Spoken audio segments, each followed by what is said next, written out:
Christmas దేవుడే మానవునిగా ఈ లోకానికి వచ్చారు. ఎందుకు వచ్చారండి? మన పాపాల నుండి, మన అతిక్రమముల నుండి, మన దోషముల నుండి మనను రక్షించడానికి ఈ లోకానికి ఆయన వచ్చారు. ఆయన వచ్చిన విధానము చూస్తే ఆయన మన ఎడల కలిగి ఉన్న ప్రేమ మనకు అర్థమవుతుంది. క్రైస్తవుడు ప్రతి ఒక్కరి విషయంలో కలిగి ఉండవలసింది ఏంటండి? ప్రేమ. దేవుడు మన ఎడల చూపించిన ప్రేమనే మనము కూడా అందరి ఎడల చూపించాలి.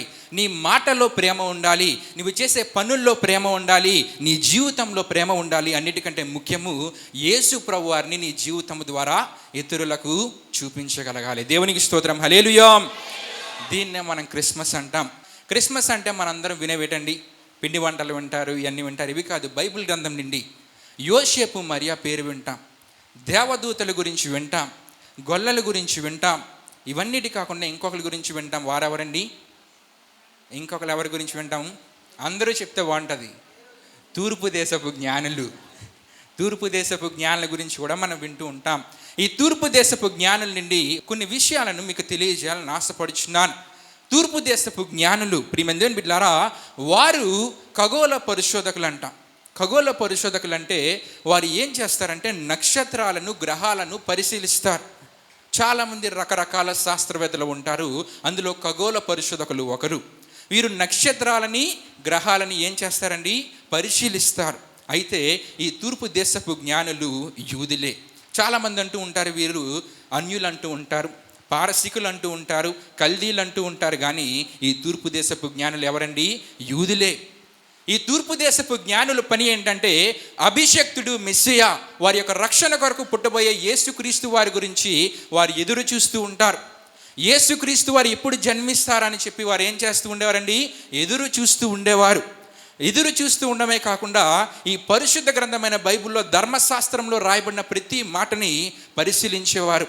ఇది నా మీటింగ్ మీ అందరూ వచ్చారు కదండి. ఎవరెవరు బైబిల్ చదివారో చేతులేతండి. ఉదయాన్నే ఎవరు బైబిల్ చదివారు? ప్రతిరోజు మనం ఏం చేయాలండి? పరిశుద్ధ గ్రంథమైన బైబిల్ చదవాలి. ఈ తూర్పు దేశపు జ్ఞానులు చేసే పని ఏంటంటే అనుదినము, అనుక్షణము లేఖనాలు వారు ఏం చేసేవారంట? పరిశోధించేవారు, పరిశీలన చేసేవారు. ప్రవక్తల ప్రవచనాల నెరవేర్పు గురించి వారు ఎదురు చూస్తూ ఉండేవారు. వారు ఎక్కువగా ఎదురు చూసిన ప్రవచనం ఏంటంటే బిలాము ప్రవక్త ద్వారా ఒక ప్రవచనము ప్రవచింపబడింది. సంఖ్యాకాండం 24:17 మనం చూస్తాం. యాకోబులో నక్షత్రము ఉదయించెను. ఆ ప్రవచన నెరవేర్పు గురించి ఎదురు చూస్తూ ఉన్నారు. దేవుడు చేసే కార్యాల గురించి ఎదురు చూసే వారిని దేవుడు తృప్తిపరుస్తారా? లేదండి, తృప్తిపరుస్తాడు. ఆశగల ప్రాణాన్ని దేవుడు ఏం చేస్తాడండి? తృప్తిపరుస్తాడు. తూర్పు దేశపు జ్ఞానులు ఎదురు చూచారు. చివరికి ఆకాశంలో వారికి ఒక వింత నక్షత్రం కనబడిందంట.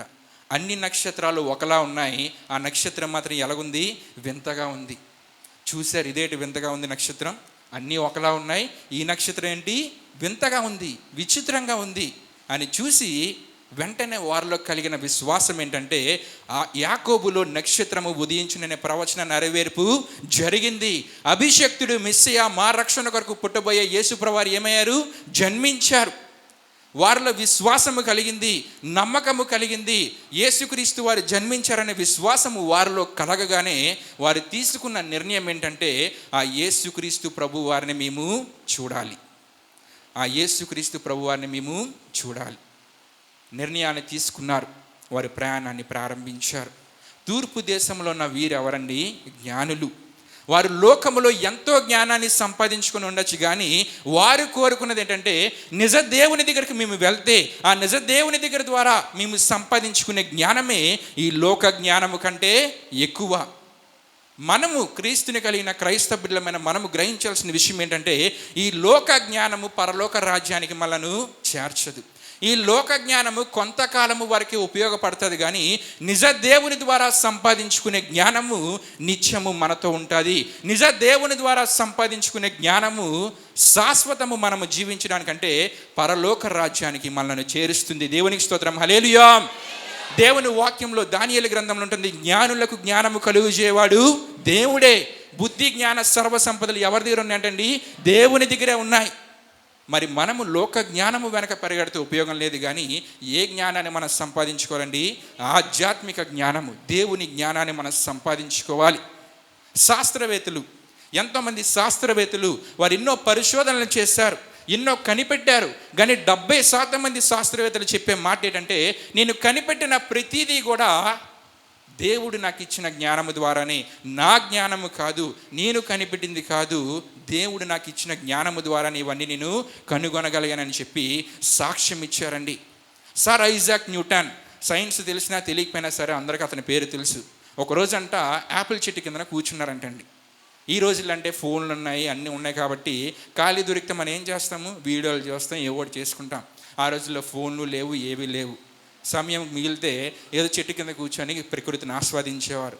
అతను కూడా యాపిల్ చెట్టు కింద కూర్చొని ప్రకృతిని ఆస్వాదిస్తుంటే అతని తల మీద ఏం పడిందంటండి, యాపిల్ పడింది.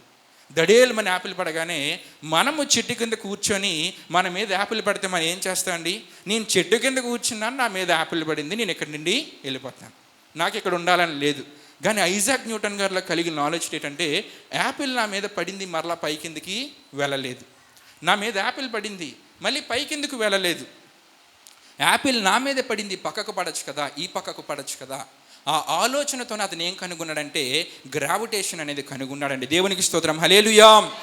ఎంతో జ్ఞానవంతుడు ఆయన, అయినా సరే ఆయన చెప్పిన మాట ఏంటంటే, ఆయన అన్నిటికంటే ఎక్కువగా దేన్ని ప్రేమించేవాడంటే, పరిశుద్ధ గ్రంథమైన బైబిల్ని అతడు ఎక్కువగా ప్రేమించేవాడంటండి. బైబిల్ని ఎన్నోసార్లు చదివి బైబిల్ని పూర్తి చేశాడంట.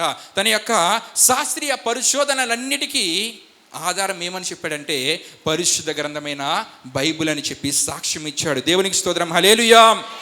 నాకు ఎన్నో విషయాలు తెలియదండి, కానీ ఏ విషయమైనా బైబిల్ చదివితే నాకు తెలుస్తుంది. నాకు ఎన్నో విషయాలు అర్థము కావండి, దేవునికి ప్రార్థిస్తే ప్రతి విషయము నాకు అర్థమవుతుందని ఒక గొప్ప శాస్త్రవేత్త సాక్ష్యం ఇచ్చాడు. ఆ శాస్త్రవేత్తకు మించిన జ్ఞానము మనదా? లోక జ్ఞానము చాలా తక్కువ. అటువంటి శాస్త్రవేత్త దేవుని జ్ఞానము గురించి, దేవుని ద్వారానే నాకు జ్ఞానం కలిగిందని సాక్ష్యం ఇచ్చాడంటే మనం ఎంతండి? ఈ లోక జ్ఞానం గురించి ఆలోచిస్తూ ఈ లోక జ్ఞానమే సరిపోద్ది అనుకునే మనము ఎంత? ఈ విషయాన్ని గ్రహించి మనము దేన్ని పొందుకోవడానికి ప్రయత్నించాలండి? నిజ దేవుని జ్ఞానము, ఆధ్యాత్మిక జ్ఞానాన్ని పొందుకోవడానికి ప్రయత్నించాలి. దేవునికి స్తోత్రం, హల్లెలూయా. తూర్పు దేశపు జ్ఞానులు ప్రయాణమయ్యారు. వారి ప్రయాణము సులభము కాదు. 6 నుండి 7 వారాలు ప్రయాణమయ్యారంటండి. 900 మైళ్ళు యెరూషలేముకు వచ్చారంట. యెరూషలేము నుండి 8 కిలోమీటర్ల దూరంలో బెత్లెహేం ఉంది. మరలా అక్కడికి వెళ్ళారు. తూర్పు దేశపు జ్ఞానులు దేన్ని చూస్తూ ప్రయాణం చేస్తున్నారు? నక్షత్రాన్ని చూస్తూ. నక్షత్రం ఎప్పుడు వస్తుందండి? ఇప్పుడు నక్షత్రాలు కనబడుతున్నాయి మనకి. నక్షత్రాలు ఏ సమయంలో కనబడతాయి?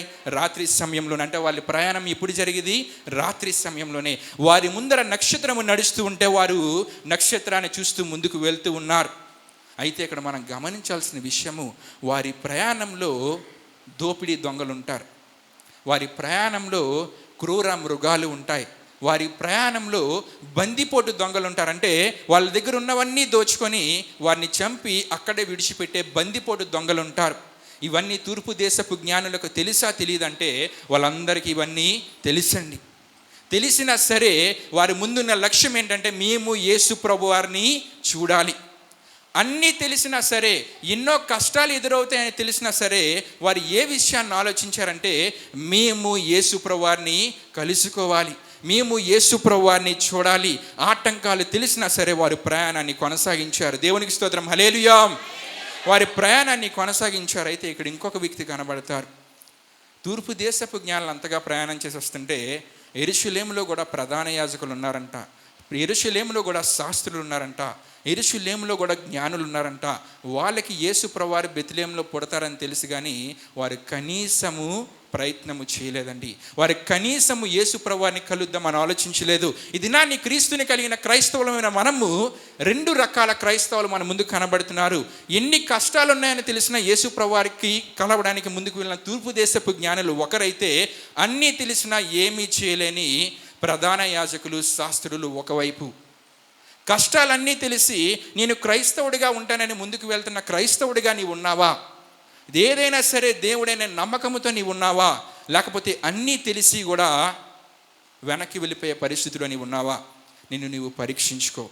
తూర్పు దేశపు జ్ఞానిలా నేనున్నానా? ప్రధాన యాజకులు శాస్త్రులు జ్ఞానులా నేనున్నానా? మనల్ని మనం పరీక్షించుకుందాం. మనము ఎలా ఉండాలండి? తూర్పు దేశపు జ్ఞానుల వలె ఎటువంటి పరిస్థితి ఎదురైనా, ఆటంకం ఎదురైనా, కష్టాలు ఎదురైనా, శ్రమలు ఎదురైనా, ఇబ్బందులు ఎదురైనా మన లక్ష్యం ఏంటంటే దేవుడే. మన లక్ష్యం ఏంటంటే పరలోక రాజ్యమే. దేవునికి స్తోత్రం. హల్లెలూయా. తూర్పు దేశపు జ్ఞానులు ఆ విధంగానే ప్రయాణం చేశారు. ఎన్ని కష్టాలైనా సరే వారు పట్టించుకోలేదు, ఆలోచించలేదు. దోపిడీ దొంగల గురించి ఆలోచించలేదు, క్రూర మృగాల గురించి ఆలోచించలేదు, బందిపోడు దొంగల గురించి ఆలోచించలేదు. దేవుని గురించి మాత్రమే ఆలోచించారు.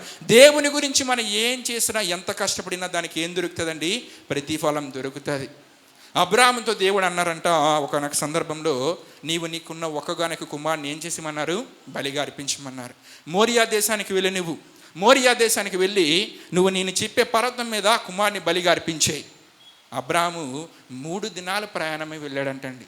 3 దినాల ప్రయాణాల్లో ఎన్నో కష్టాలు ఉంటాయి, ఆటంకాలు ఉంటాయి, శ్రమలు ఉంటాయి, ఇబ్బందులు ఉంటాయి. కానీ అబ్రాహాము ఎవరిని విన్నాడు? ఎవరి మాట విన్నాడు? దేవుని మాట విన్నాడు. దేవుని గురించి కష్టాలన్నీ పడినా పర్లేదు అనుకున్నాడు. దేవుని మాట విని 3 దినాలు మోరియా దేశానికి ప్రయాణమై వెళ్ళాడు. గనుకనే దేవుడు అబ్రాహాముకి ఇచ్చిన వాగ్దానం ఏంటో తెలుసా? భూలోకంలో జనములన్నీ నీ సంతానము వలన ఆశీర్వదించబడును. దేవునికి స్తోత్రం. హల్లెలూయా. భూలోకంలో జనములన్నీ నీ సంతానం వలన ఏమవుతాయి? ఆశీర్వదించబడతాయి. అబ్రాహాము దేవుని గురించి కష్టపడ్డాడు గనుక అబ్రాహాము ఏమయ్యాడండి? ఆశీర్వదించబడ్డాడు. సొలొమోన్ని దేవుడు స్థిరపరిచిన తర్వాత సొలొమోను అనుకున్నాడంట, దేవునికి నేను 1000 దహన బలులు అర్పిద్దాం అనుకున్నాడంట. 1000 దహన బలులు అంత సులభమండి? అంత ఈజీయా? కాదు. కానీ దేవుని గురించి కష్టపడ్డాడు. సొలొమోను వంటి జ్ఞాని లేడు. సొలొమోను వంటి ఐశ్వర్యము, ఘనత, సొమ్ము పొందుకున్న రాజు ఇంకొకడు లేడు. ఎందుకంటే దేవుని గురించి సొలొమోను కష్టపడ్డాడు. దేవుడు అబ్రాహాము కష్టపడితే ఆశీర్వదించారు, సొలొమోను కష్టపడితే ఆశీర్వదించారు. తూర్పు దేశపు జ్ఞానులు అంత కష్టపడితే ఆశీర్వదించరండి? ఆశీర్వదిస్తారు. వారు కష్టపడి ముందుకు వెళ్ళారు గనుక దేవుడు వారు ముందుకు వెళ్ళినప్పుడు యేసు ప్రభువారిని, అంటే దేవుడే మానవునికి వచ్చిన యేసు ప్రభువారిని చూచే భాగ్యాన్ని వారు ఏం చేసుకున్నారండి? పొందుకున్నారు. యేసు ప్రభువారికి బంగారము, సాంబ్రాణి, బోలాని వారు కానుకలుగా ఇచ్చారు. అన్నిటికంటే ప్రాముఖ్యమైన విషయం ఏంటంటే, మరలా వారు హేరోదు దగ్గరికి వెళ్తే హేరోదు వాళ్ళని ఏం చేస్తాడండి? చంపేస్తాడు. కానీ దేవుడు ఏం చేశాడంటే వారిని వేరొక మార్గము గుండా పంపించి వారిని దేవుడు ఏం చేశారండి? కాపాడారు, రక్షించారు. దేవుని కొరకు పడిన కష్టానికి ప్రతిఫలం దొరికిందా లేదా? దొరికింది. ఈ దినాన్ని క్రైస్తవులుగా నేను ఎన్ని శ్రమలు అనుభవిస్తున్నాను, ఎన్ని కష్టాలు అనుభవిస్తున్నాను, ఎంత బాధ ఉందని బాధపడాలని అవసరం లేదండి. అదంతా సంతోషంగా అనుభవిద్దాం. ఎందుకంటే ఒక దినాన్ని ఈ శ్రమలు, ఇబ్బందులు ఇవన్నిటికీ తగ్గ ప్రతిఫలం ఎక్కడ మనకు ఉంటుంది? పరలోక రాజ్యంలో ఉంటుంది. ఈ విషయాన్ని గ్రహించి దేవుని కొరకు నమ్మకంగా జీవిద్దాం. లోక జ్ఞానము శాశ్వతము కాదు, ఆధ్యాత్మిక జ్ఞానము శాశ్వతం. తూర్పు దేశపు జ్ఞానుల వలె దేవుని కొరకు మనం కష్టపడగలిగితే దానికి తగ్గ ప్రతిఫలము లభిస్తుంది. ఈ విషయాన్ని గ్రహించి ఆధ్యాత్మిక జ్ఞానం కొరకు ప్రార్థిద్దాం. తూర్పు దేశపు జ్ఞానుల వలె దేవుని కొరకు కష్టపడదాం. ఏదైనా సరే దేవుని కొరకని ముందుకు వెళ్దాం. ప్రతి దానికి తప్పక ప్రతిఫలము ఉంటుంది. దేవుని పరిశుద్ధ మాటను మన ఎన్నికల్లో దీవించును గాక.